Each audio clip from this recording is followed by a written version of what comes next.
Hello and welcome to the I Am Woman project, where every week we have deep, thought-provoking and interesting conversations with thought leaders, change instigators, rule breakers and creative minds who think differently, sparking creativity and inspiration. Our special guests on our show cover a variety of topics just for you, and they share their personal stories to inspire, motivate and empower you, our listener. The I Am Woman podcast is produced for your enjoyment, and show notes are found at www.catherineplano.com.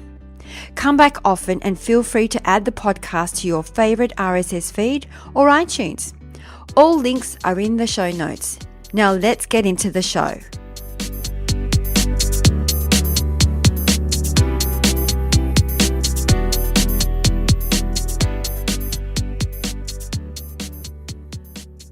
Today we have the energetic Sheevaun Moran, who is a business advisor, master coach and energy thought leader. Sheevaun has helped over 15,000 people achieve their epic life and success. When entrepreneurs feel they can't go further amid challenges and multiple odds, Sheevaun's techniques and principles bring clarity, simplicity, and become that extra force they need to succeed. Having gone through the anguish of the pharmaceutical industry, Sheevaun understands this situation perfectly well and has been able to combine her corporate experience, rapid growth expertise, and also a uniquely different approach to lift entrepreneurs from the dredges of stagnation. She uses energetic techniques and principles to grow and help innovative small businesses into big conglomerates by refocusing and shifting to clarity procedures in their workforce and positioning each achieve giant strides in their sphere of influence, profit and results on every front. Sheevaun today talks to us about a fair share of disappointments, failures, losses and near-death struggles to a point where she felt nothing was important anymore. She was lost about where her life was headed until she figured the missing link was right inside of her. This was her long-awaited turning point. So get your energy ready to be inspired by this wonderful woman. Enjoy.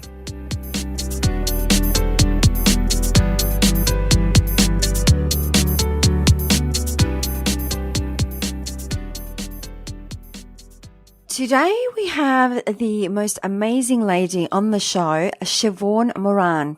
How are you today, Sheevaun? I'm awesome. That's awesome. I was just saying you have a beautiful accent. You probably think I've got an accent. No, I'm kind of like one of those people who I kind of don't hear it unless it's so thick I cannot understand it. So it's really cool that you think I have an accent. Oh, yeah. So and you do. And where are you from, if you don't mind me asking? I live in California, and I'm originally from the other side of the United States in very cold country. Right. Okay. So I was thinking what we could do is get started with, let's unpack Sheevaun, because we were talking about some juicy bits around energy. So what's your story? Tell us your story. Yeah. I was, super sensitive as a kid, as many kids are, but I turned that into being super shy. And I had this really fascinating thing that I could figure things out really quick. So my mom put me into one of the first computer science classes that they had in that region. It was kind of an experimental school. And I was bored in school. So she's like, well, let's do this. And so I was a coder by the time I was 14. And it really taught me, different ways of thinking. And so that was pretty cool. Went off to college for it. But I had this inside thing that I'd always wanted to do. And I'll talk about that in a second. But one of the things I always wanted to do since I was a kid was live in California. So I made it here, and a couple bumps and bruises along the way.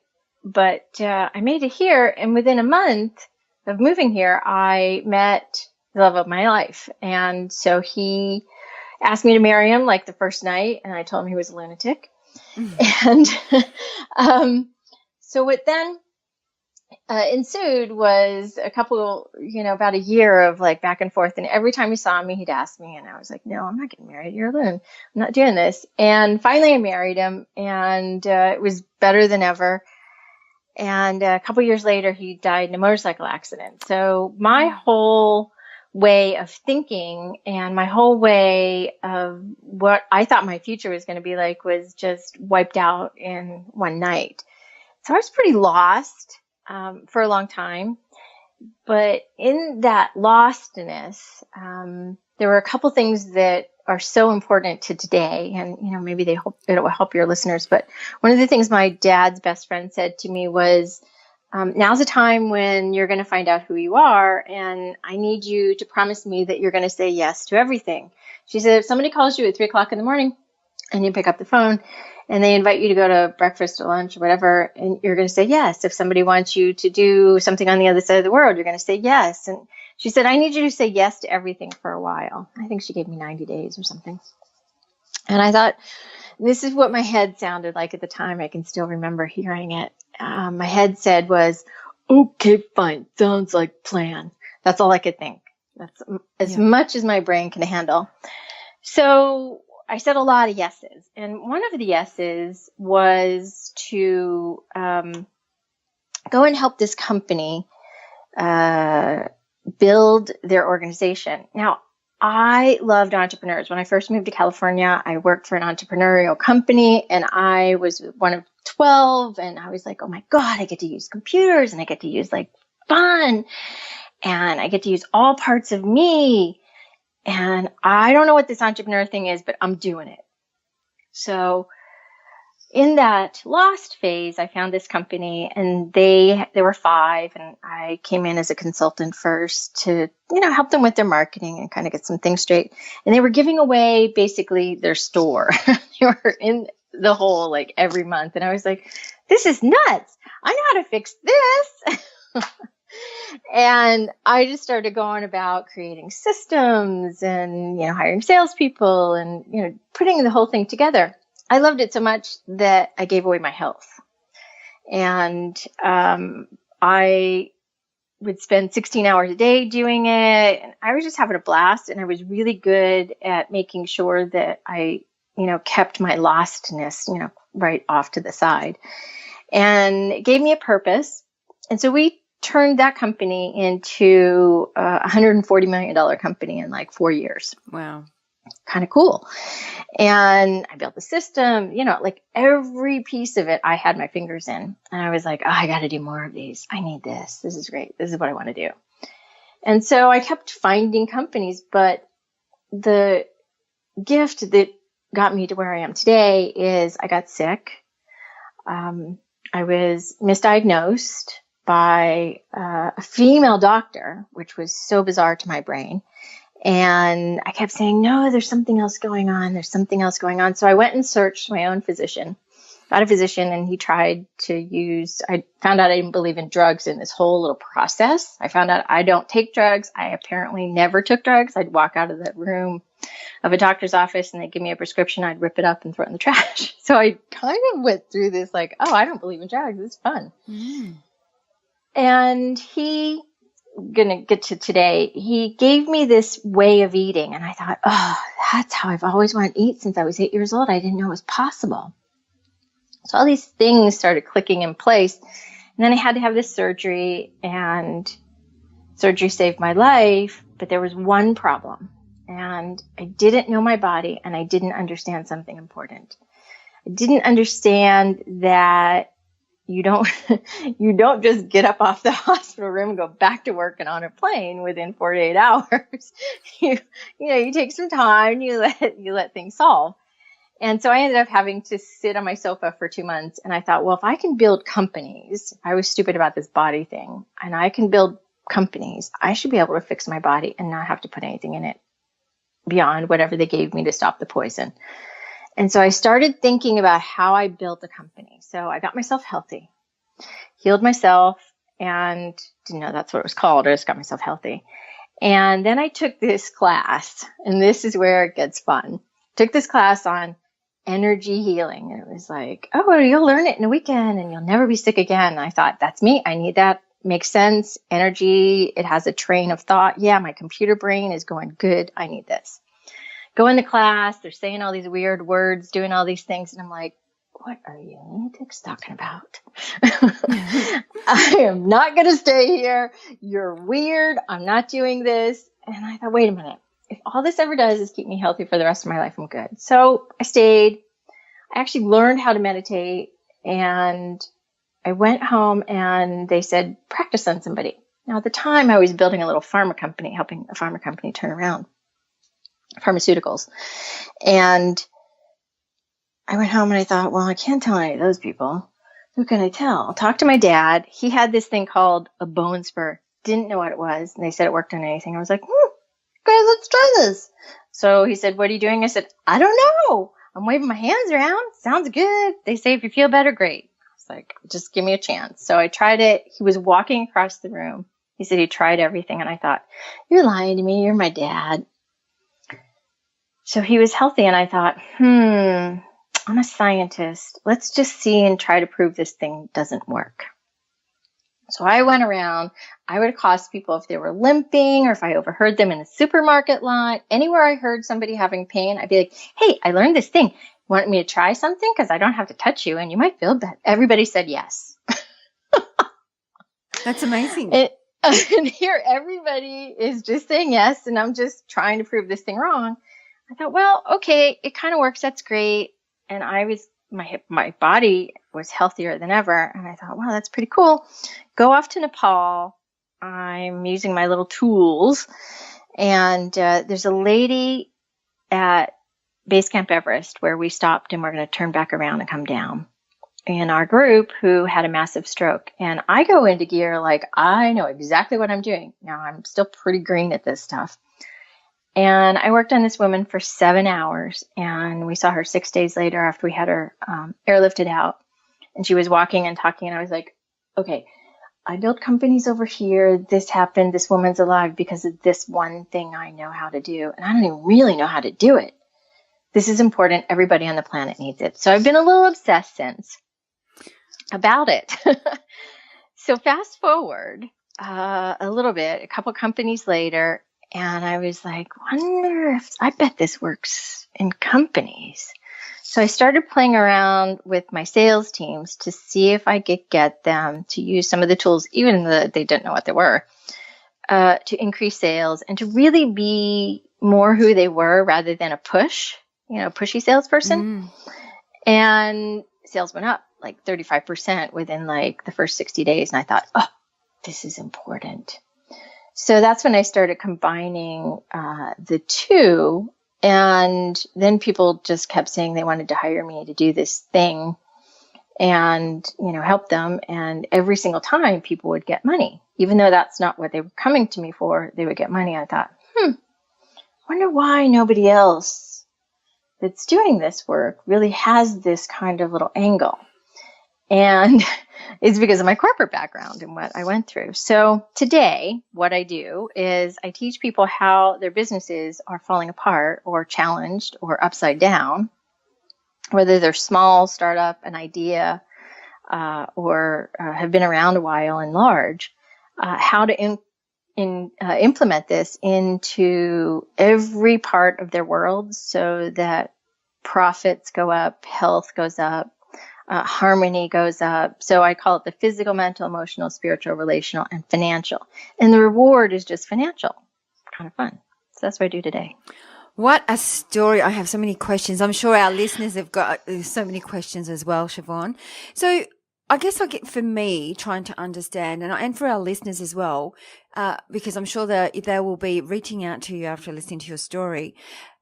What kind of thing do you look for? So when you're going into an organization, what exactly do you do? Like, do you work with the energy of the company, the energy of the individuals that actually work within the company? I mean, how does it work?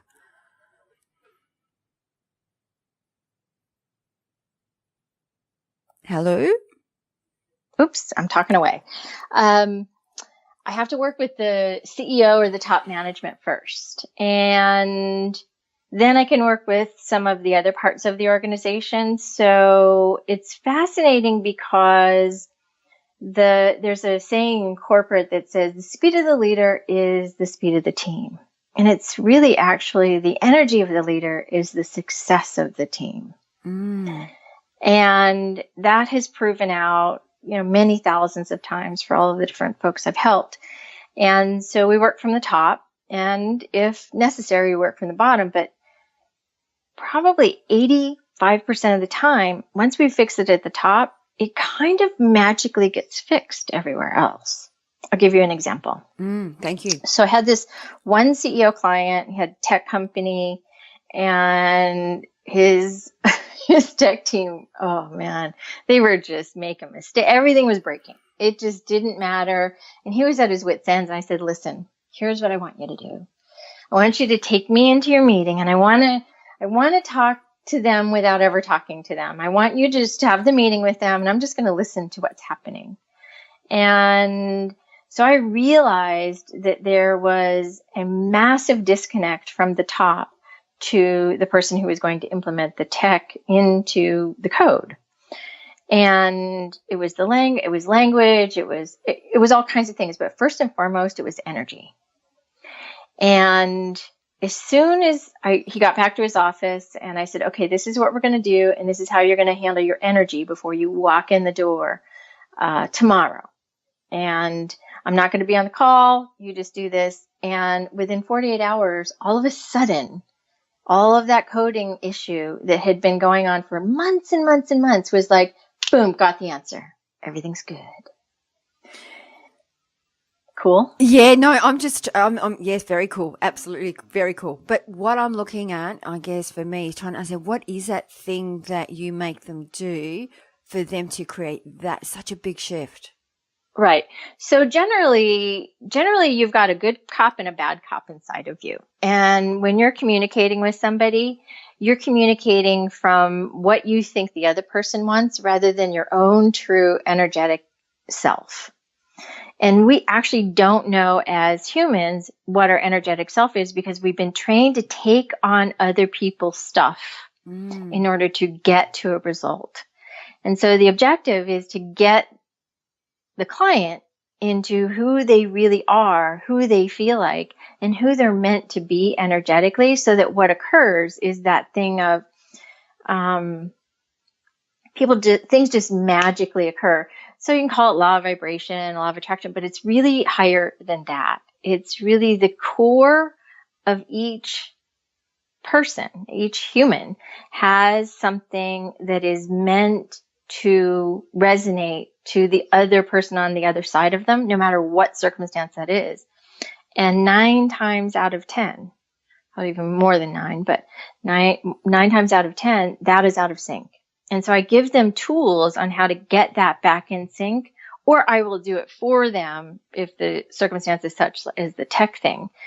And he'll do his part. I'll do the heavy lifting so we can get the movement ahead. And then I teach what I did to them so they don't need me, because I don't want somebody to be dependent on me. And that's what I discovered in this little energy world was everybody was like, they'd come back with the same thing. And I was like, no.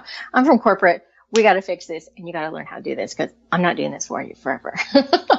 Yeah, no, and we were just having that conversation. I agree with that. So is it almost like they're tapping into their higher self, and then the tools you give them are what exactly? So rather than tapping into their highest self, it would be, look at it like this. The car drives through a whole flock of bees or bugs or birds, and all of a sudden the windshield gets really, really mucky. Or you go off-roading and you can't really see out, and then you put your wipers on and it just smushes it everywhere and it just makes a mess and you still can't see. And so you have an inside windshield and you have an outside windshield, and it's cleaning those up so that what occurs is that true alignment and resolution. So alignment occurs, and the highest self is part of it, but it's the true alignment with, earth and air, all of the elements, fire, air, water, fire, air, water, and earth, right? Mm.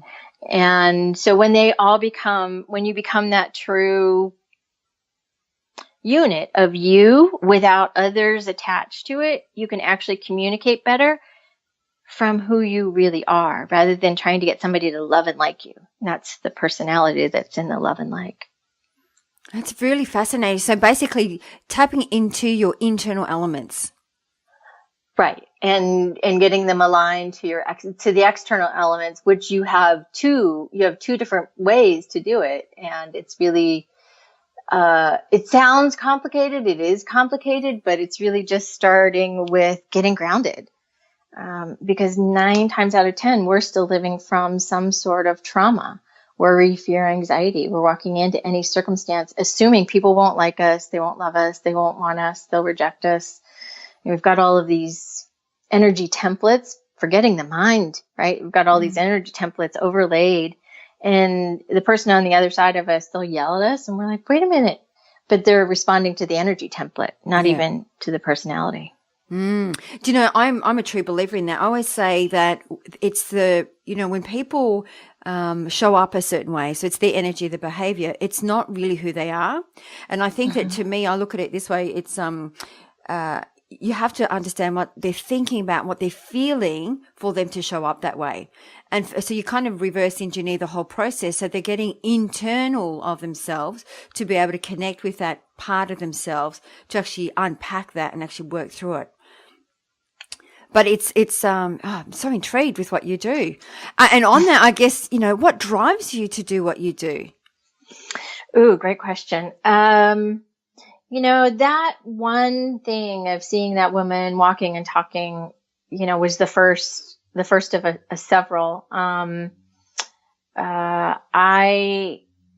remember seeing this thing when I was meditating, and it was like all of these souls that just needed this information. And I remember seeing it, and I was like, wow, I wonder if I could just be a little drop in the bucket to help some of them, because this is going to change everybody's lives if they learn how to just some super basic fundamentals in order to have a better life. And if they want to come further, great.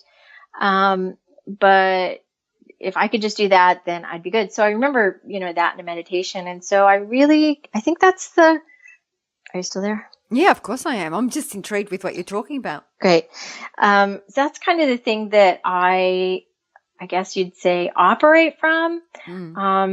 I love seeing people get results. I love knowing that I have left brain, right brain skills that very few people on the planet has, and I can communicate it in a way that's not too, as I say, woo-woo. Yeah. And it can be spoken in corporate and take all of the people on both sides of the fence and get them to have a collaborative conversation and move ahead.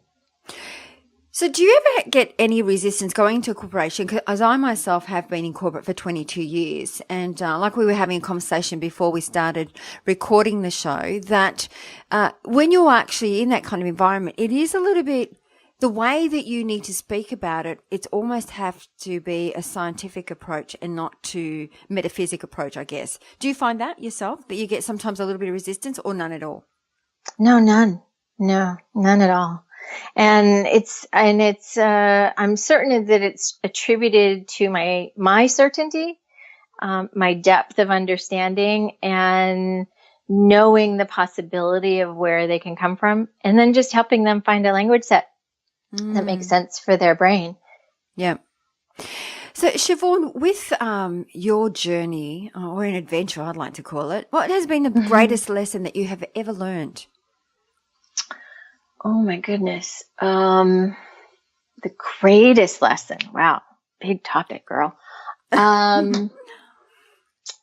would really just go back to, the one that got me here is the death of my husband. Is life is too dang short not to be doing what you're here to do, no matter how scared you are, no matter if it's right, in the way of other people seeing it and expressing it. It's because I'm definitely do something that nobody else I've ever met does. And I've had a lot of people say, oh, you should go this way. And I'm like, yeah, but this energy thing is so critical to the planet's shift that I have to just do my little tiny part. If it's just one, then fine. But I really operate from this could be my last second. Yeah. Wow, that's amazing. So you're living your day to day as if this is your last day, and that's living it to the fullest, isn't it? Yeah, I mean, I definitely get human and fail at it sometimes, but a great example would be I have a whole bunch of books I've written and they haven't gotten out there because I like corporate, so I like systems, and we've been systematizing a whole bunch of things, and hadn't released them soon enough, and was out skiing and got whacked pretty hard, and I remember thinking, this could be the one. I might go. Fascinating. And I remember thinking, wow, if I decide to come back, I better get those dang books out. So a month later, I just started putting them out. Fantastic. Yeah. So, and working with so many organizations, companies, corporates, what do you think is the number one reason that most individuals fail to succeed? I really think it's because they're trying to be someone they're not, and they don't know how to speak from, a heart-placed way that's really forceful, and then stay in the conversation. So most people quit or give up or give in. And then once they're out of corporate, they do that again in their own business, and then it just creates all of this other drama and trauma. So it's there's a lot of quitting going on because of the inability to feel or be who you really are. Yeah. And I think that sometimes it's also, with a lot of the women that we've had on the show, we talk about, when you have that inclination of this is it, I can't do this anymore. And when really, you're like 3 feet away from gold, it's how do you keep persisting and persisting? And then when there's signs that show up over and over again, do you take those as like, is the universe giving me a sign right now that maybe I should go in a different direction? Or so I think sometimes it can be overwhelming with the amount of information you receive as to what do you need to do. I think that what occurs is we do this, what I call polling, polling, meaning we go and ask people for a whole bunch of pieces of information when we actually know exactly what to do.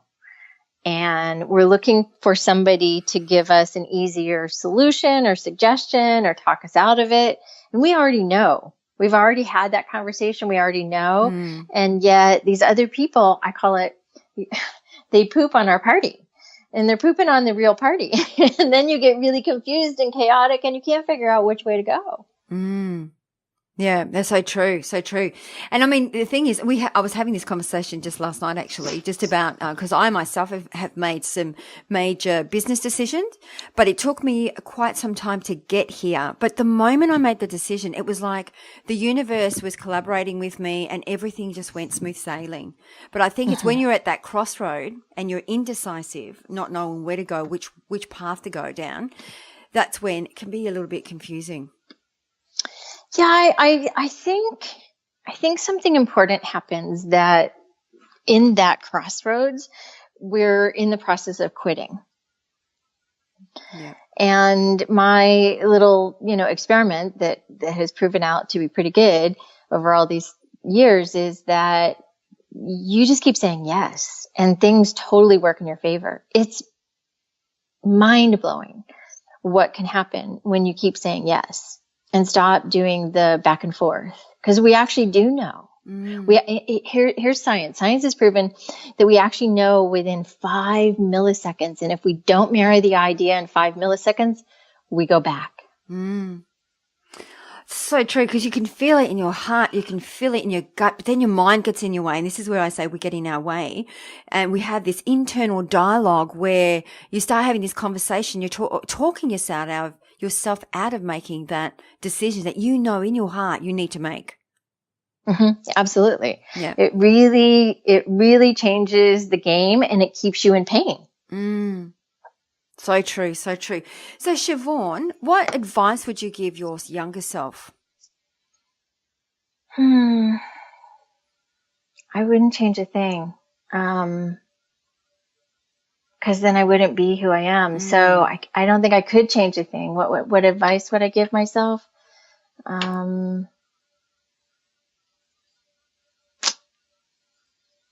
Yeah, I think about that question a lot, going, is that really a question I know how to answer? Because everything that I do right now is a result of what I've gone through. So I'd say just don't let anybody poop on your party. I think that's really what it would be. Don't let anybody poop on your party. I love it. You know what's right. I love it. That should be your quote up in lights on a billboard. Don't let anyone poop on your party. I just love it. It's got a bit of a rhyme to it as well. Right. No, I love it. I love it. So what we do, Sheevaun, with every woman of inspiration on our show, we ask them to pick one word that best describes your personal brand. So what would be that one word for you? I would say it's two, but it's one word in my world. Energetic solutions. Yeah. I thought to myself, it's got to be energy, something with energy. Oh yeah, totally. Yeah. It's two, but in my world, I think of it as one. Yeah. And the other thing that we do, as we wrap up the show, we always ask our woman of inspiration to share 3 golden nuggets for our listeners. So what would be those 3 shiny golden nuggets that you would like to share with our listeners? I would say, drink more water. That's the first most important piece, because you can't have good energy actually if you don't drink more water. The second one would be learn how to get grounded. We'll give you something in a bit that will help you learn to do that in a way that nobody else teaches, and that you could do in a second. And don't believe somebody when they're telling you to do something and it feels, I call it wonky. It feels like it's clunky and wonky. Go back to your heart. It's got the answer, and you're just going to try to talk yourself out of it because it looks hard. So I'm intrigued. I love them all. With your grounding piece, how do you do that? Yeah. So it's you stand or sit. It's easier if you're standing, but if you can be sitting, and you can do this anywhere, it takes seconds. Put your left 2 fingers under your nostrils, your right palm under the nape of the base of the neck. Put your tongue in the roof of your mouth, close your eyes, take a breath. And when you're in, you can kind of feel it like go clunk, clunk, clunk, clunk, clunk. Kind of feels like you're heavier. And then the left thumb on the right earlobe, the right thumb on the left earlobe, close your eyes, take a breath. Again, you can feel yourself kind of clunk in. And the last one is right wrist over left wrist, like left ankle over right ankle. Again, take a breath. I am doing this as you're taking me through it, by the way. Love it. Thank you so much. That's great. Now I'm going to ask you, how can our listeners find you? Oh, yeah. So we have this really awesome toolkit that's going to help you all take another step in your own personal journey. Yes, there's some questions you want to answer them. They're for you. And it's called our Epic Life Toolkit. So you can text it to 949. I know you're in another country, but it'll be okay. 949-214-4294. I think it goes 1-949-214-4294, and text the word tool, TOOLKIT. And so then what that does for you is that gives you that, and then it takes you into the videos of those exercises. And I'm going to say they're the best videos that we could ever give. So I hope you get it. Thank you. That is so kind of you. And I'm going to check it out myself. Thank you so much for your time, your energy. And I am sure you'll have lots of people from Australia make contact with you, because it was, I'm intrigued, very intrigued. So thank you so much for your time and energy, darling. Thanks, Catherine. Can't wait to meet you in person. No, thank you so much. Thank you. That brings us to the end of another episode. I hope you enjoyed the show, as it is my mission to reach out and inspire as many individuals like you. And one of the best ways to help us achieve this goal is by giving us a good review on iTunes. It's easy and it only takes about 10 seconds.